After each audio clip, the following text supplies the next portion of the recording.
Assalamualaikum warahmatullahi wabarakatuh. Perkenalkan, nama saya Devi Alia Rahmadani dengan NPM 21412011 dari kelas Akuntansi 21A. Pada video ini saya ingin menjelaskan pengertian dari aset. Dosen pengampu Miss Dwi Tirta Kencana SEM SHK, mata kuliah Teori Akuntansi. Jadi, apa itu aset? Aset adalah sumber-sumber daya bernilai ekonomi milik pribadi atau perusahaan dan diharapkan bisa menghasilkan keuntungan di masa akan mendatang. Sementara itu, di dunia akuntansi, pengertian aset adalah komponen aktiva tercantum dalam laporan neraca dan dibandingkan jumlahnya dengan pasiva atau liabilitas dan ekuitas. Selanjutnya terdapat jenis-jenis aset. Yang pertama ada aset lancar atau current asset, aset yang diperkirakan akan digunakan atau dikonversi menjadi uang tunai dalam 1 tahun atau siklus operasional normal perusahaan. Contohnya seperti kas, piutang dagang, persediaan barang, dan juga investasi jangka panjang.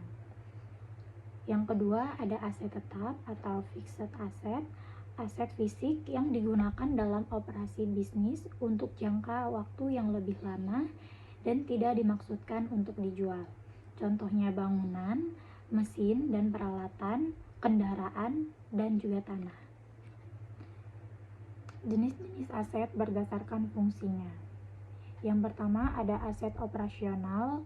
Aset operasional adalah aset yang dirawat dan diolah perusahaan untuk menghasilkan profit secara berkelanjutan. Efektivitas aset operasional sangat bergantung pada sistem dan para pengelolanya.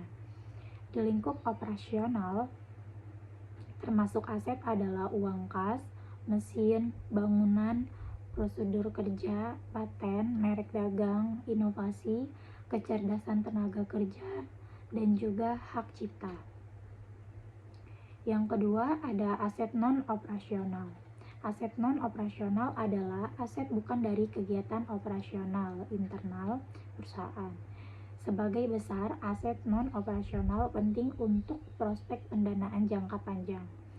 Di bidang non-operasional, beberapa hal yang termasuk aset adalah valuasi perusahaan, obligasi, hasil investasi, dan pencairan jaminan atau asuransi. Sifat-sifat aset. Yang pertama, memiliki nilai ekonomi. Sifat pertama aset adalah memiliki nilai ekonomi sehingga dapat diperjualbelikan atau ditukar menjadi kas.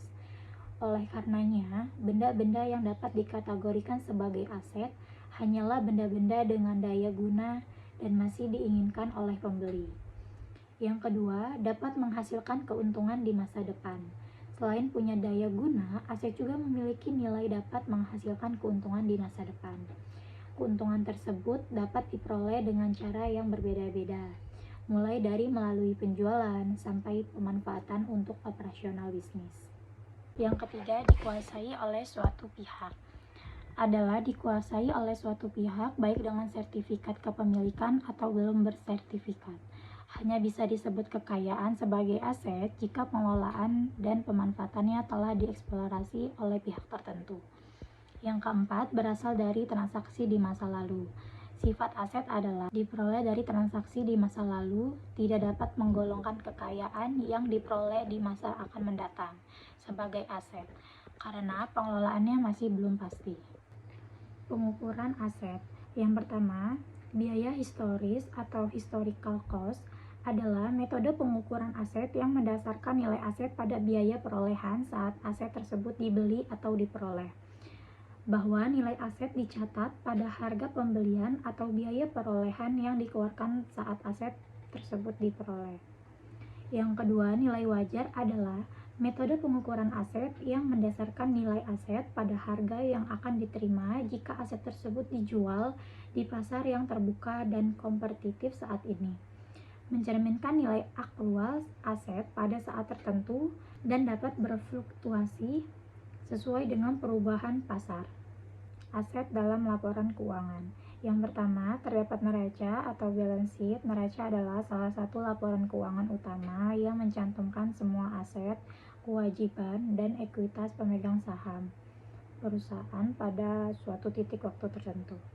Yang kedua, laporan laba rugi atau income statement mencantumkan pendapatan, biaya, dan laba atau rugi bersih yang dihasilkan oleh entitas selama periode tertentu. Aset yang relevan dalam laporan laba rugi termasuk pendapatan dari penjualan aset atau penghasilan dari investasi. Sekian dari saya ucapkan terima kasih. Wassalamualaikum warahmatullahi wabarakatuh.